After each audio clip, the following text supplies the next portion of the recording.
আন্তর্জাতিক প্রসঙ্গ। কাতারে বাংলাদেশি অধ্যুষিত এলাকা আল তাতিয়ায় আল ফালাক ফ্রেশ বুচারি শপ এবং আল ফালাক লাইভ কিচেন শপ প্রতিষ্ঠান দুটির উদ্বোধন হয়েছে।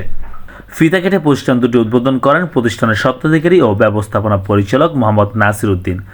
বিশেষ অতিথি হিসাবে উপস্থিত ছিলেন প্রতিষ্ঠানের কর্মকর্তা মোহাম্মদ ওয়াসকুরুনি, বনফুলের ম্যানেজার মোহাম্মদ আলমগীর, সিনিয়র সাংবাদিক ইউসুফ পাটোয়ারি লিংকন এবং সাংবাদিক এম আকাশ সহ বিপুল সংখ্যক প্রবাসী বাংলাদেশি। স্বত্বাধিকারী এবং উপস্থিত অতিথিবৃন্দ উদ্বোধনী অনুষ্ঠানে এসে তাদের প্রতিক্রিয়া ব্যক্ত করেন।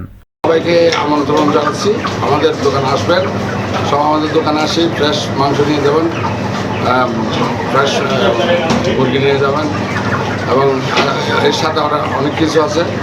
তো আপনাদেরকে আমাদের দোকানে আসার জন্য আমন্ত্রণ জানাচ্ছি। আমাদের লোকেশন হচ্ছে আলাতিয়া অল মার্কেট অ্যান্ড দোকান নাম্বার হচ্ছে 5758। যারা আসবেন আলহামদুলিল্লাহ ভালো সার্ভিস পাবেন, ভালো মাংস পাবেন, ফ্রেশ মাংস পাবেন, হাঁস, মুরগি, কবুতর, কয়েল পাখি, দেশি মুরগি সব আছে একদম সাশ্রয় মূল্য। থ্যাংক ইউ আপনাদের সবাইকে, বাংলাদেশের সব প্রবাসী ভাইদেরকে এবং অন্যান্য দেশের মানুষকে সবাইকে আমন্ত্রিত। সর্বদা শুভকামনা জানাচ্ছি। অনেক মানুষের সারা পথ দেখা যাচ্ছে এখানে, ইনশাআল্লাহ আমরা অত্যন্ত সফলতা কামনা করি।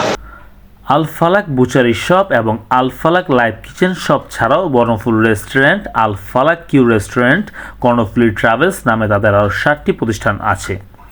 স্বত্বাধিকারী মোহাম্মদ নাসির উদ্দিন বলেন, তার প্রতিষ্ঠানে প্রায় 220 জন বাংলাদেশি শ্রমিক কাজ করেন।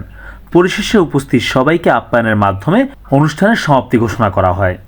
মোহাম্মদ সুমন, মোহনা সংবাদ।